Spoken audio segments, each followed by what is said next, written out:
think it's relatively common at the high school level of teams running no-huddle offenses. A couple of the games I was at, too, were doing it. So I think it's relatively common this day and age. Do you think progressively that's going to continue to catch on, and it's going to be easier for you to say, well, this is what we're running, we can see how a recruit actually operates in a similar system, or doesn't that matter? I don't know how much that matters. I don't know. They're not running it at the 8-year-old rookie level of Pop Warner yet. I know that much. They're in the huddle for a long time. Tell those guys what to do. But I think that the players respond to it well. I think that it kind of fits the youth right now of America, and that things are happening fast. There's a lot going on around you. And the challenge of focusing in on what you need to get done. And so I think that it's common already, and I think it's only going to become somewhat more common for a while at least. And do you think that there are any questions, because Mark Telford kind of got this question yesterday about how the NFL views skilled players coming out of this, whether it's more them or more system, and I think even in the past there was questions depending on the system, if it was the system or the actual player. What kind of feedback do you get from the next level?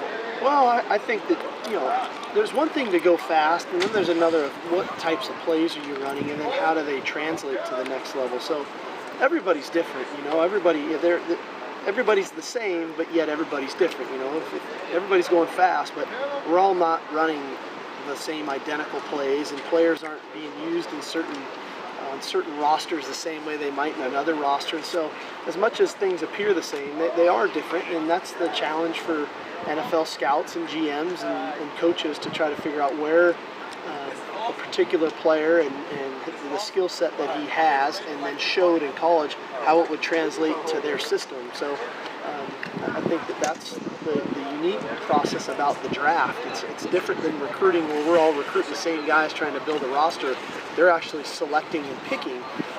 And so when their pick comes is, does he fit what they do with the skill set that a young man possesses?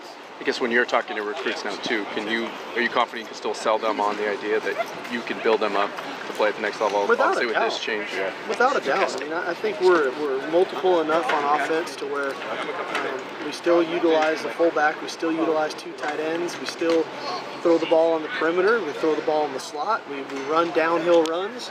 So I'm not nearly as concerned about that. I think we train our quarterbacks really well on the art of playing the position and recognizing coverages and utilizing and changing protections and all those things. So I'm very confident in that. How much harder It's easier. No. Of course it is. Pat myself on the back. I don't know necessarily if it's harder or easier. It's the flow of the game, and I think it's different. It's a different position than it was, how many years ago that was. I don't want to count that far back. But there's still some similar challenges. You're still got a pass rush coming. You're still trying to throw it accurately, and you're still getting hit, and you still have to make good decisions from a protection standpoint, and have to study game plans and all that. So I think there's some similarities. There's obviously some differences, and I don't know necessarily if it's harder, but it is different. You talked Monday about the 7 true freshmen that played last week being a nice chance to kind of look at them closely and see where you can maybe better utilize them going forward. Right. Specifically with the 3 receivers, what have you seen out of them? All 3 obviously got in. All 3 very different skill sets, and obviously we've seen Daniel is kind of on special teams maybe a little bit more. Yeah, I think you'll see Jarrell a lot more on special teams. I think you'll see more of Stringfellow offensively. Although he played quite a bit, he didn't get many chances. So I'd like to give him a few more chances, and I love what Ross brought to the table, and hopefully we can get him a couple more returns.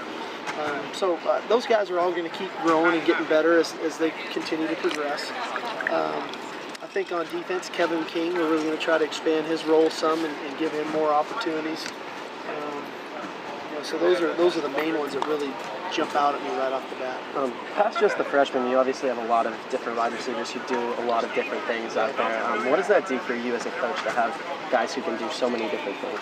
Well, it helps you try to put guys into position to do the things that they do well, and not just have the same 3 or 4 guys out there running plays. I know I have certain players that can do certain things really well, and we can tailor to those plays when they're on the field. And we're not drastically changing our offense. We're just trying to do the things that best suit the guys that are on the field.